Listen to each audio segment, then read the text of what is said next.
안녕하세요. 한류의 신과 해외 반응을 소개하는 K클래스 TV입니다.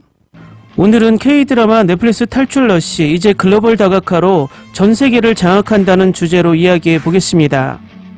넷플릭스는 우리나라 드라마가 전 세계적으로 잘 나가고 있었지만 이 인기를 전 세계에 집약적으로 폭발시키는 계기를 마련해준 고마운 OTT이기도 합니다.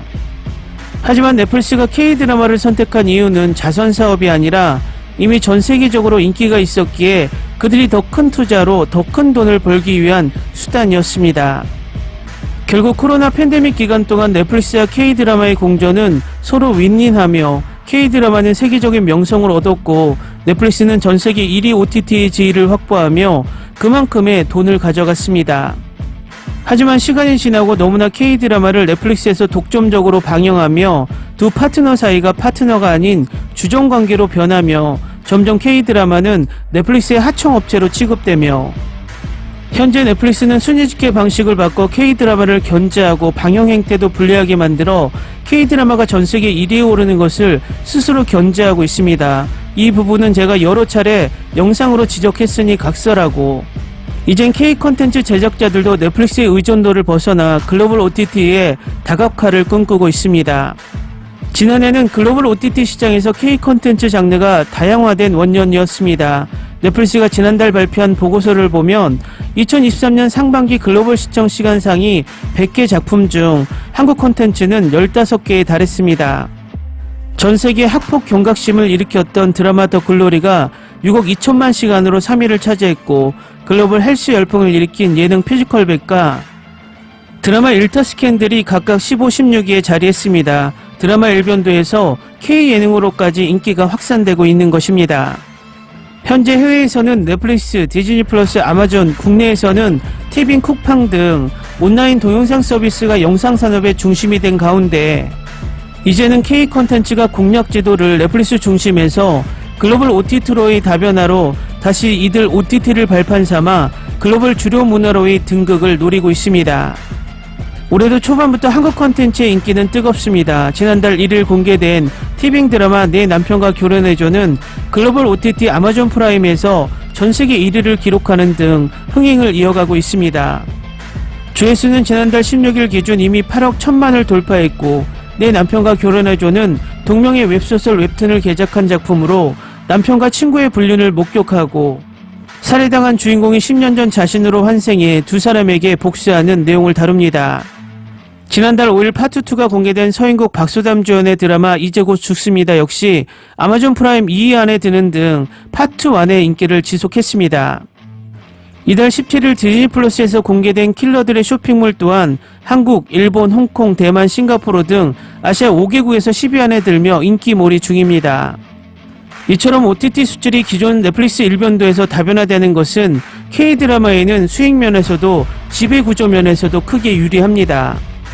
단일 OTT에서 방영되면 제작비의 110에서 120% 선을 보장받는 데 그치지 않고 복수 OTT에 팔면 그 이상의 수익률로 많은 수익이 보장됩니다. 이미 글로벌 OTT 시장에서는 영미 콘텐츠의 아성도 무너지고 있습니다. 비영어권 콘텐츠 안에서 한국 콘텐츠가 차지하는 비중 역시 압도적입니다. 정보통신정책연구소가 발표한 최근 지속가능한 미디어 생태계 컨퍼런스 지미콘 2023에서 발표한 자료를 보면 지난해 상반기 넷플릭스의 비영어권 TV 시리즈 중 한국 작품의 시청시간 비중은 38.5%에 달했습니다.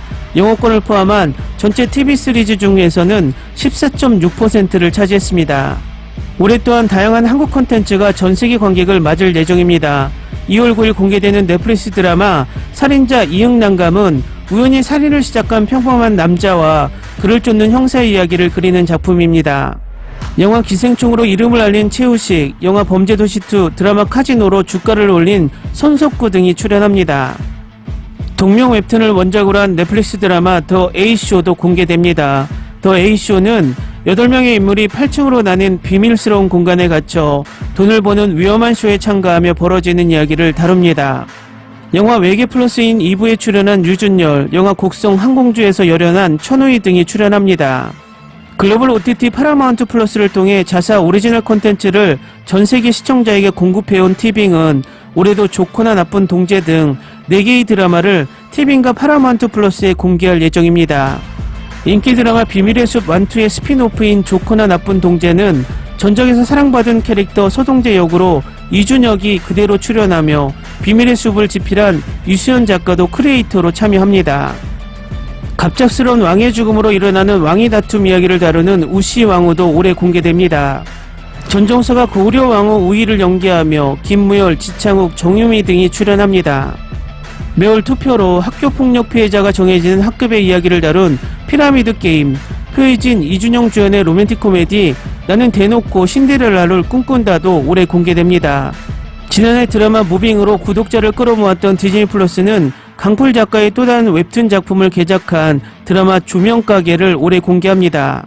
무빙에 이어 강풀 작가가 직접 대본을 집필했으며 주지훈, 박보영, 배성우, 김희원 등이 출연합니다. K문화 자체가 미국 등 현지에서 창작의 소재가 되는 사례도 늘고 있습니다. 이성진, 스티브 연 등 한국계 미국인 창작자들이 만든 넷플릭스 드라마 성난 사람들은 미국 내 한인들의 삶을 다루며 골든글러브 상관왕, 크리스틱 초이스상 4관왕, 에미상 8관왕에 오르면서 2022년 드라마 오징어 게임의 에미상 6관왕 부분 수상을 넘어서는 쾌거가 일어난 것입니다. 2021년에도 한국계 미국인의 애환을 그린 영화 미나리가 골든글러브 외국어 영화상, 아카데미 여우조연상 등을 받는 등 호평을 받기도 했습니다. 성난 사람들은 미국 제작자가 만들었지만 한국계 감독과 배우가 참여했고 한국계 이민자들의 삶을 다룬 K컬처를 다룬 작품입니다.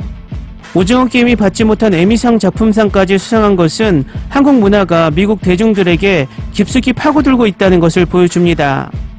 반면 넷플릭스는 매년 20조를 드라마 제작에 투자하고 있고 위의 데이터를 보면 K드라마는 넷플릭스의 매출의 15%를 담당하고 있지만 넷플릭스는 한국에 매년 8천억을 투자하는 10%도 안 되는 금액을 투자하고 있으며 K드라마로 얻은 수익을 미드와 이레니에 투자를 하고 있습니다.